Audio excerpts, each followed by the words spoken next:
Welcome to the Leverage Your Potential podcast. This podcast is hosted by the Director and Assistant Director of Menlo College's Office of Internships, Career Services, and Study Abroad, Dylan Houle and Kelly Davis, in partnership with Menlo's Content Creation Club.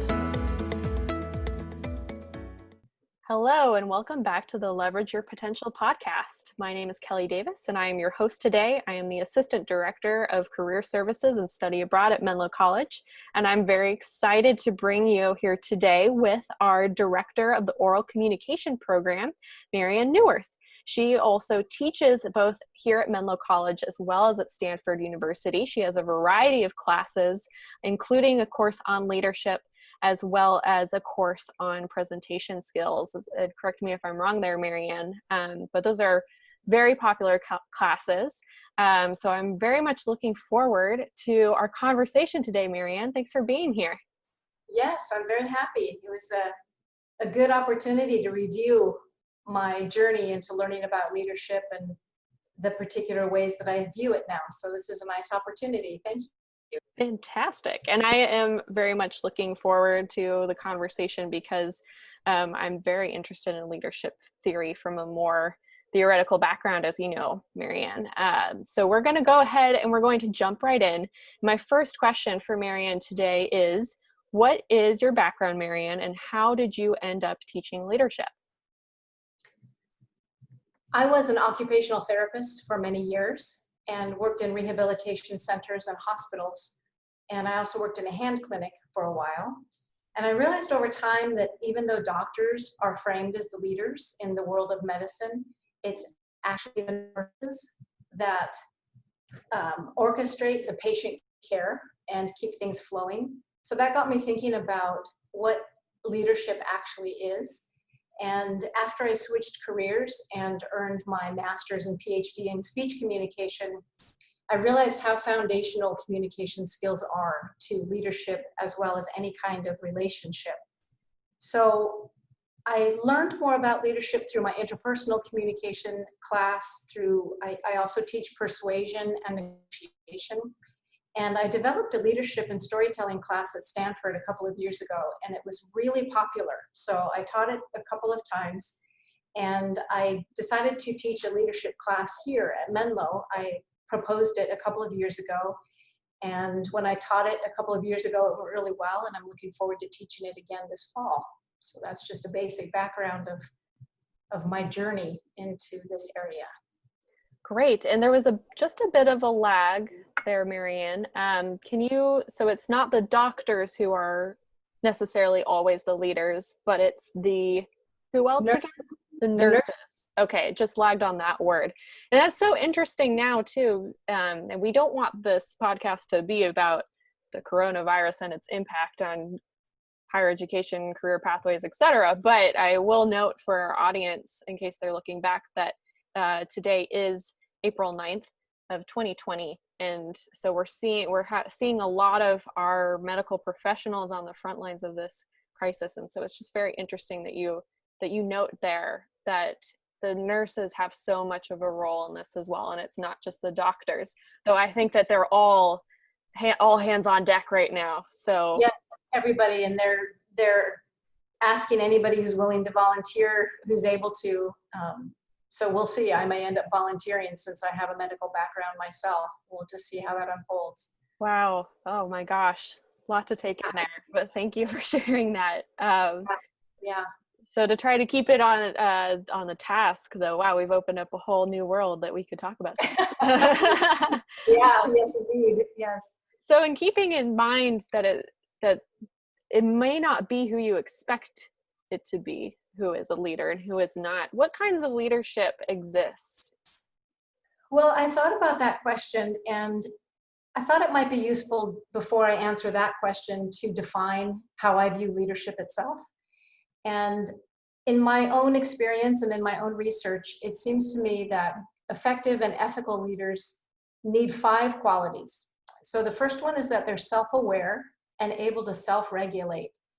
So I'm planning to talk about that a little bit more, but the importance of being self-aware is that you're able to act from choice rather than from impulse or autopilot. I think that's a really important quality of a good leader. And the second quality is to have excellent top-notch communication skills. And this includes listening, speaking publicly, leading meetings, having one-on-one interactions, any type of connection with other people. A leader needs to do that efficiently and gracefully. And one of my favorite movies is The King's Speech, which is about King George VI, who had a speech impediment, and he got a lot of coaching so he could lead his country. So that movie shows how closely excellent communication skills are linked with good leadership skills. So the third quality is that leaders take initiative. That's an important, no matter what area you're in, a leader takes initiative. And the fourth one is that they make decisions regarding the immediate moment, but also the big picture.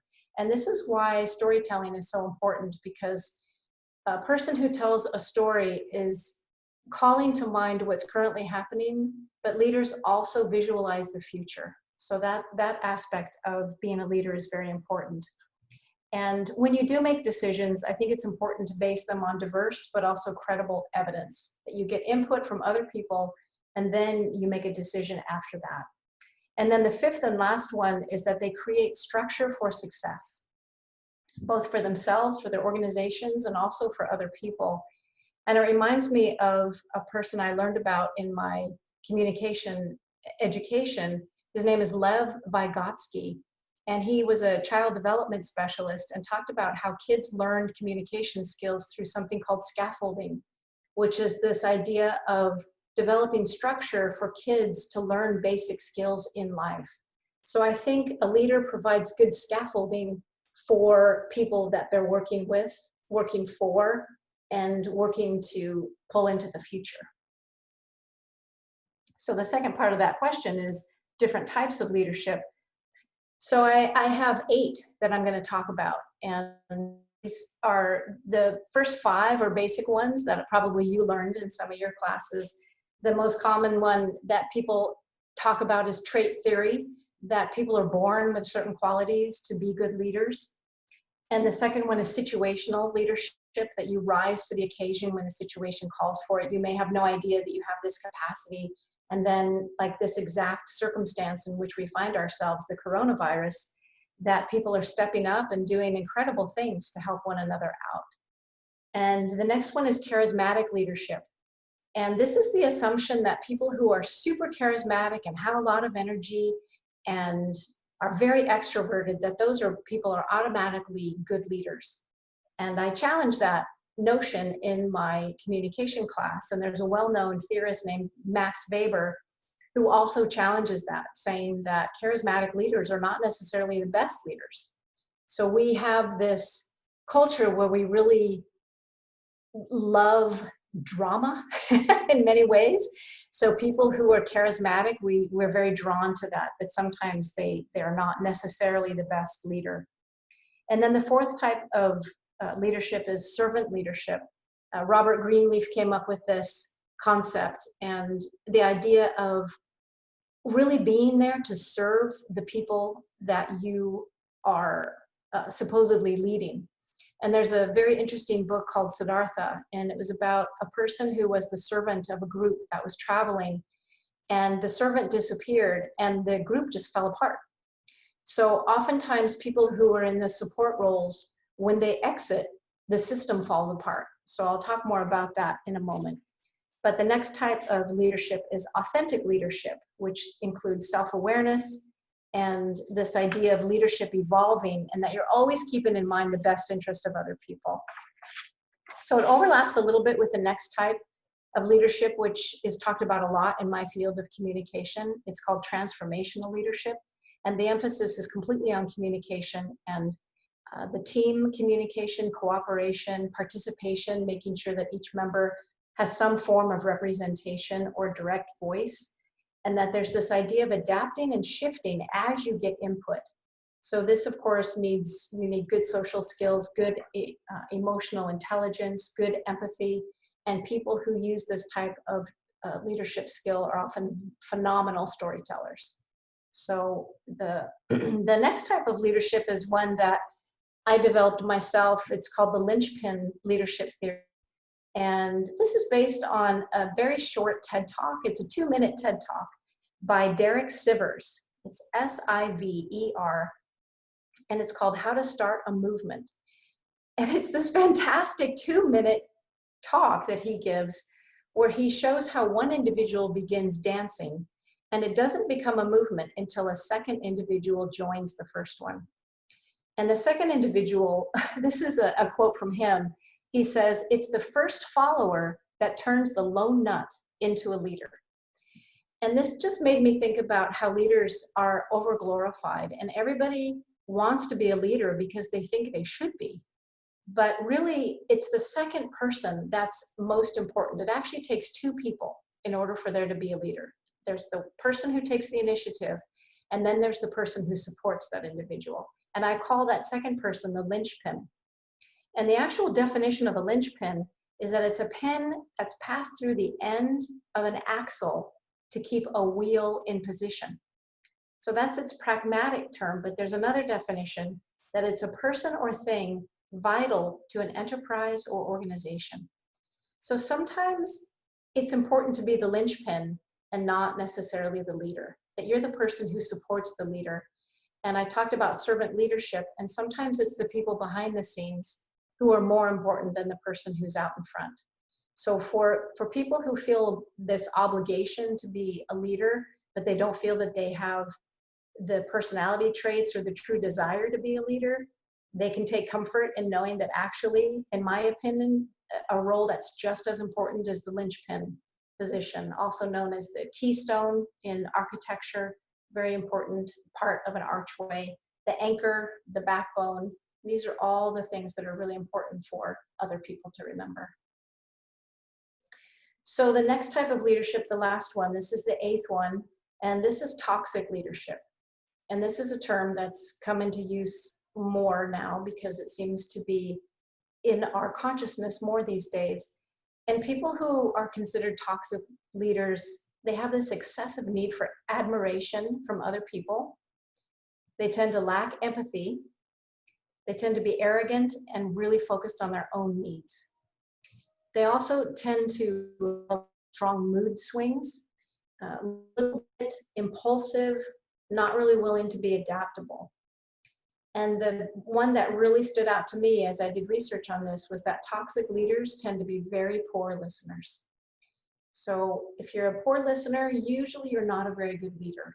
And sometimes people think more about talking and telling when they're a leader, when really I think it's just as important, or if not more important, to listen and ask. So those are the different types of leadership, and it was interesting to review them because each of them has a time and a place. And there you go.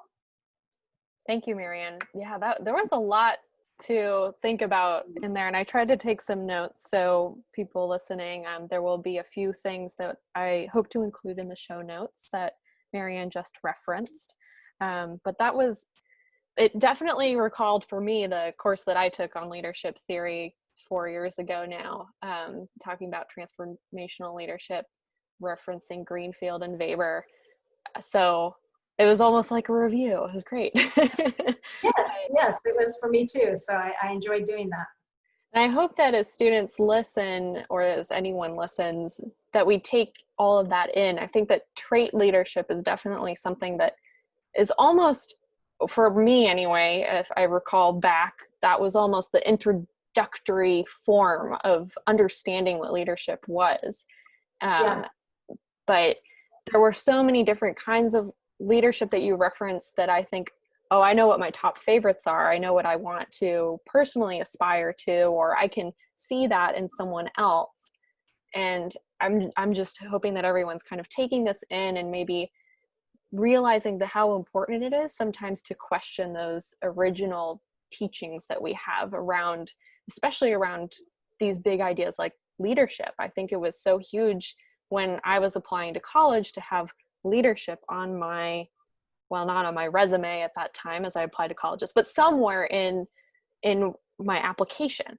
Yes. Such a huge thing. And to have that, for me, was fundamentally questioned when I studied abroad and realized that former French president Nicolas Sarkozy was he would be speaking French and then he would break when he said the word leadership, and he said it in English. Oh, Or interesting. how in Germany it's not, and this was coming from one particular older professor, so it'd be interesting to see differences generationally, but they don't necessarily have that same aspirational value, because the word for leader is what they would call any of their prior Kaisers, or maybe not Kaisers, but it's what they called Hitler essentially. Yeah. And so to understand that we have a very American notion also of what we define leadership to be, and we don't necessarily always get into those nuances. I think you just did a really great job of describing all of these different nuances that we can now fully point out in our lives, and think more critically about for ourselves too. So Yeah, and I think you just brought up a really good point, that there's a difference between leaders and good leaders. Because a leader basically influences other people to act or move or think in a particular way. But without ethics and without a sense of the bigger picture, we do have people like Hitler and Stalin and people that are not super ethical. right. So that's why ethics and a sense of empathy is really crucial for good, effective leadership, because in my mind, a good leader leaves a legacy. There's something that's left behind when they're gone. And and of course there is this legacy left behind with Hitler because his impact was so profound. But it's kind of like there's this great story called The Man Who Planted Trees. And it's about an individual whose land got decimated by a terrible drought. And he slowly, by hand, replanted all these trees and ended up planting thousands of trees, and the entire ecosystem was able to recover because of his actions doing that. And I do think it's important to consider the long-term effects of our decisions and our actions and how other people will be affected by them. Absolutely. And I think that might offer a nice segue into our next question, which is, in your opinion, who are some of the most interesting leaders to observe right now or in the past? Yes, well, I thought about all the different contexts in which people serve as leaders. I mean, there's political, scientific, which is super interesting to me because I come from a science background, religious, sports, entertainment, education, the military, explorers, exploration in space and also here on Earth, artists, inventors, healers, and more. There's just so many different types of leaders. We often think of the military and politics right away, or business, when we think about leaders. But I also think, as I mentioned earlier, that there's a broader idea. And I'm a huge admirer of Abraham Lincoln. He was a political leader, but he was also such a person of integrity. And I think leaders of integrity really impact us over time because we have this sense of admiration for them. And he really dealt with so much adversity, both personal as well as national. And basically because of him, we have a United States of America. He was really quite an amazing person. And he's known for his storytelling. He was such an amazing storyteller. And that was illustrated a lot in the movie Lincoln. So I'm an environmentalist and very appreciative of all the people who have come before us to help preserve, this beautiful planet that we live on. So Jacques Cousteau, he's one of my favorites. He's really an advocate for the ocean. His daughter and his other kids and have carried on his legacy. Jane Goodall, she's amazing. And John Muir, and now Greta Thunberg. I mean, she's just incredible. I so admire her clarity and her commitment. She's just unequivocal in what she's calling us to do. So I also admire religious leaders like Mother Teresa. I admire Darwin, Einstein, Mozart. I wrote down all these people I admire, Malala Yousafzai, and the Antarctic explorer Ernest Shackleton. He was just an amazing person who his ship got stuck in Antarctica and he just abandoned his quest to be the first to come to the heart of Antarctica because his most important priority was to save his men. And they were stranded for quite a long time, and he just took this Herculean journey to save them, and not one life was lost. So he also an amazing leader that a lot of people don't know about. but I admire him quite a lot. And I also really admire artists like musicians and dancers and choreographers, because I think they help us see the world in a different way. There's a choreographer named Trisha Brown, and she choreographed a rooftop dance where dancers were just on top of roofs in New York and imitating one another as they changed their movements. And they've just started doing a similar thing online now, with everybody being in shelter in place. And Mercy Cunningham is also a dancer, a choreographer who made dances out of mundane movements like walking. So I think helping people see things in a new way is one of the great gifts of true leaders. Definitely. What I love about that list is how diverse it is in terms of what all those people are doing. I mean, you have your favorites, which I completely identify with in terms of the environmental activism. But I think that's one reason why I remember being so drawn to the concept of servant leadership, because it speaks to those leaders who who aren't in the limelight, who we don't necessarily think of right away. And that was something that really resonated with me as I was doing my own, or participating in student activism at that time, and really participating a lot in community organizing. Thank you for those great answers. Yeah, sure. So now we're going to move a little bit more towards the individual side, I would say, with this next question, which is, why are leadership skills important for individuals to cultivate, in your opinion? I mentioned earlier that when one is self-aware, they can act from choice rather from autopilot or just reacting. And there's this amazing speech that I use in my leadership communication class. It was given by William Deresiewicz, I think is how you say his last name. This was a commencement speech that he gave to the graduates at West Point Military Academy. And he talked about the value and importance of being alone with your thoughts. It's called Solitude and Leadership. And a quote from his talk is, leadership and aptitude, leadership and achievement, leadership and even excellence have to be different things. Otherwise, the concept of leadership has no meaning. So he talks about all these things that we think leadership, and he mentions that a lot of people who rise up in organizations do so because they learn how to maneuver, and they learn how to work the system, and they learn how to conform. So he says that a lot of leaders are actually conformists. And a true leader is someone who's willing to challenge the status quo. And that's become quite popular here in Silicon Valley, this idea of disrupting. I think that term has become a little bit overused, this idea of being an innovative new person. And we always have to navigate that balance between innovation as well as continuity. I think sometimes we forget about the importance of continuity and tradition. There's definitely a place for that.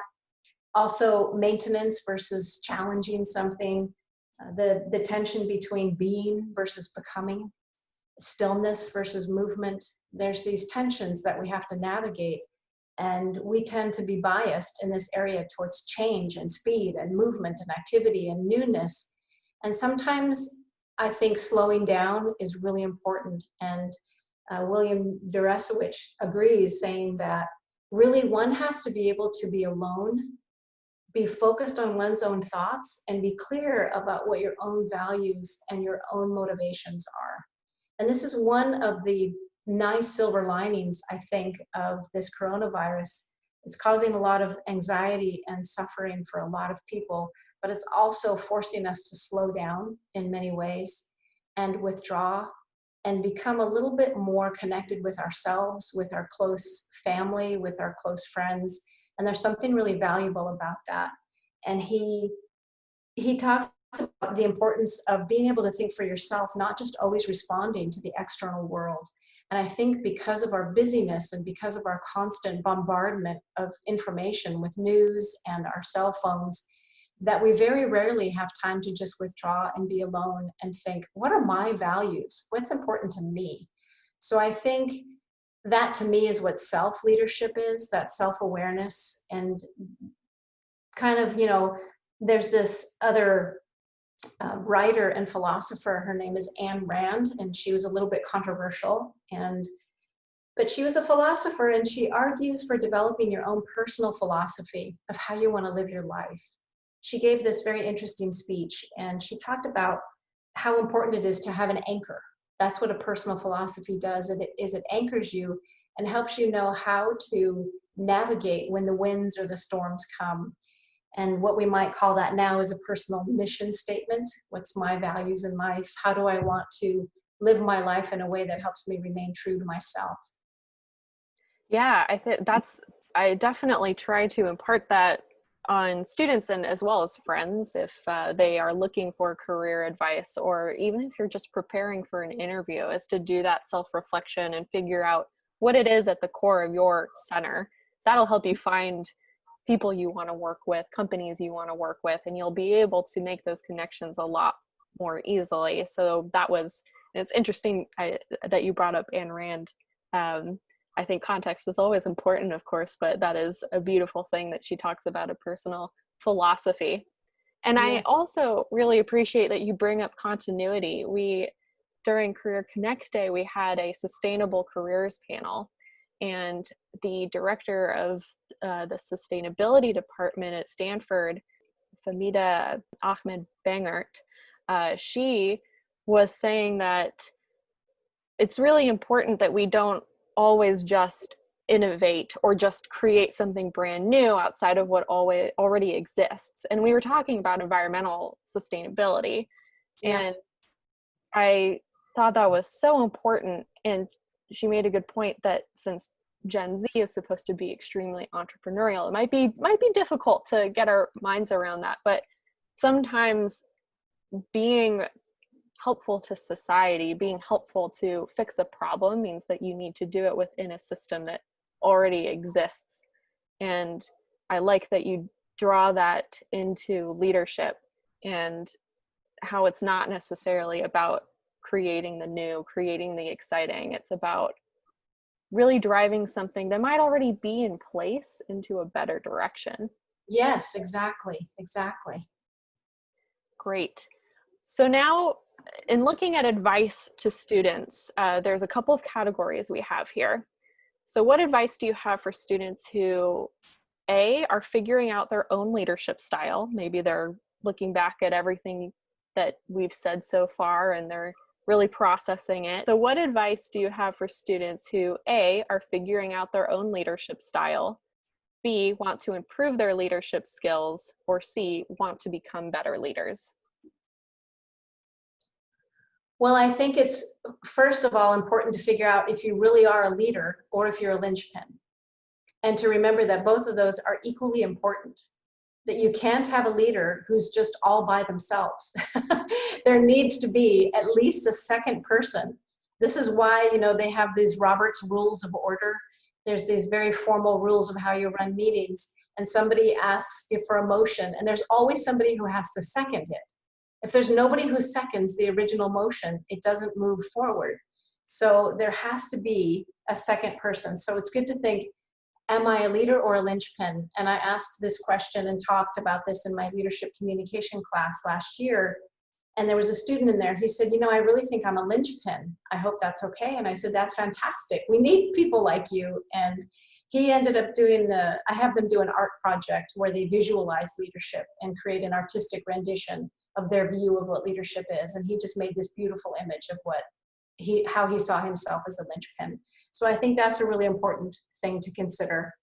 And also, as I mentioned, to think about your basic values. Is freedom important to you? Is community and team building important to you? Is justice important to you?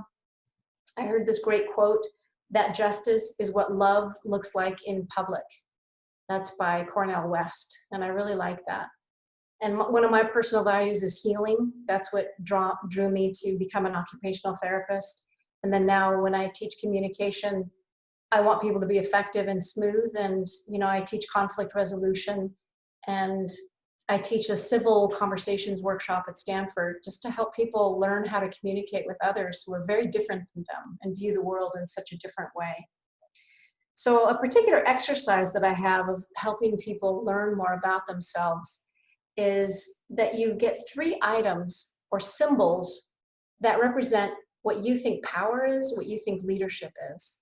And it can just be items that are around your house, items that are outside. So for example, it might be a painting that really speaks to you. It might be a gift that someone gave to you. It might be a keychain of a key that helps you get into your home, which is a place that helps you feel secure. So this is an exercise that, excuse me, I sometimes have my students do as a way to prepare a speech to help us get to know one another a little bit better. So in terms of becoming a better leader and improving your communication skills, I think one of the most important things you can do is take a communication class. Take a public speaking class, a persuasion class, take my leadership communication class, or even a communication class somewhere else, even at a community college, like over the summer. I know a lot of people take classes elsewhere. Because in my mind, improving and strengthening your communication skills is the most important thing you can do if you really want to be a good leader. So those are the tips that I have. Those are excellent. Thank you for providing an exercise too. I think those are always helpful. And Yes. we have all sorts of, personality tests, but I like this extra component of really visualizing something. So Yes, and there is, fantastic. oh, I'm sorry, go ahead. Nope, please. I was just you just reminded me of the strengths-based leadership test. I know that Kathy Lovelace has people take that in her class. And Leslie Sakurka, I think, has some people take those types of tests in her class as well. So I think, and you guys, in the Career Services Center, I think those tests can be super helpful as well. Definitely, for sure. I value them. It's always fun in some regard to figure out what you are and how you might identify with book characters as well, just to put a fun spin on it. Yes, exactly.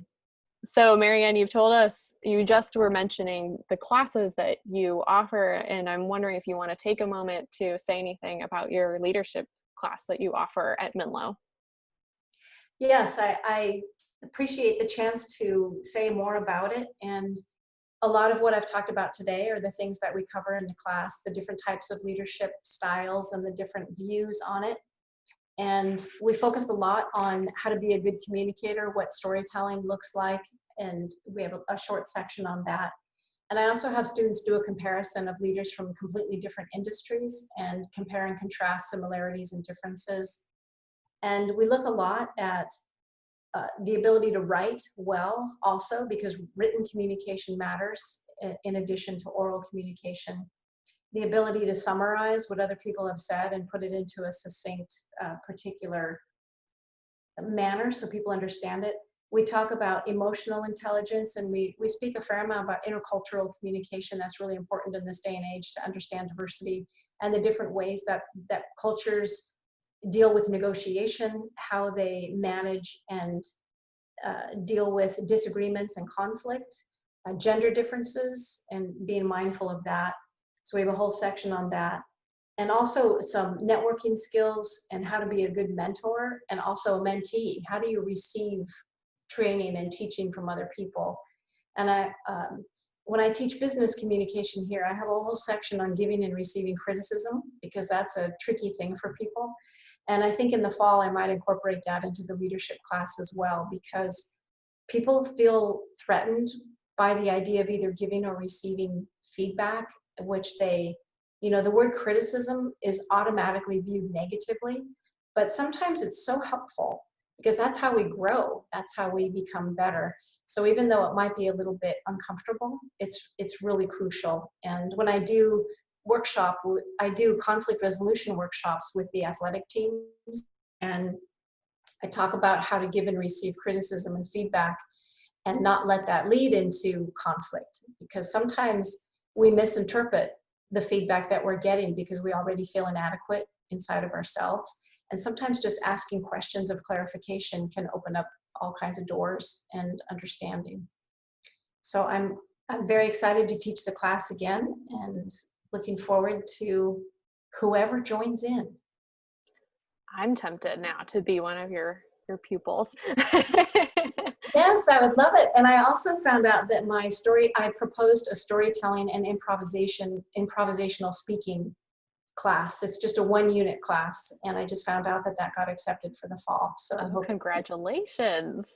Yes, thank you. I'm looking forward to it. It's storytelling it's caught on like wildfire. It's super popular at Stanford. And, there's other, Columbia teaches a class on storytelling. So it's definitely, it's an art that's been around for quite a long time, and I don't want it to be, co-opted to be used just for sales and just for persuasion.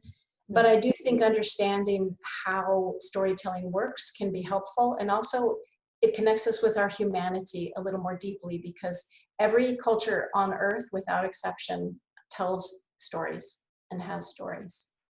Definitely. I'm excited about that class now too. So I'll have to take them both at some point. That would be great.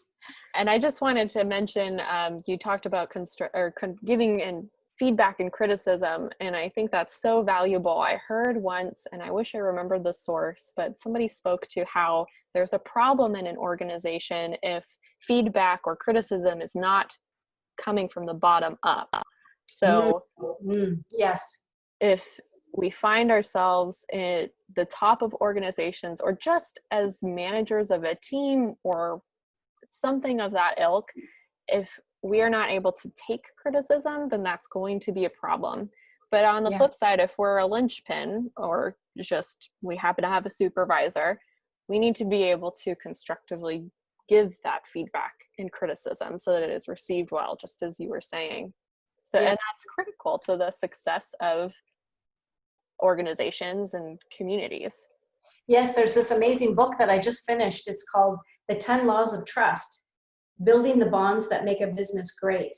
It's by Joel Peterson. And he wrote about how important trust is in an organization. And he gives very specific guidelines on how you can build and strengthen trust in an organization.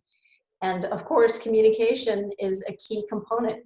Sharing information, giving feedback, getting feedback. He talks a lot about the things that we've discussed in our conversation today. Well, that is a perfect segue to my last surprise question to wrap things up. So you just finished the 10 Laws of Trust. What are you reading now? Yeah, oh my goodness, I'm reading a few things.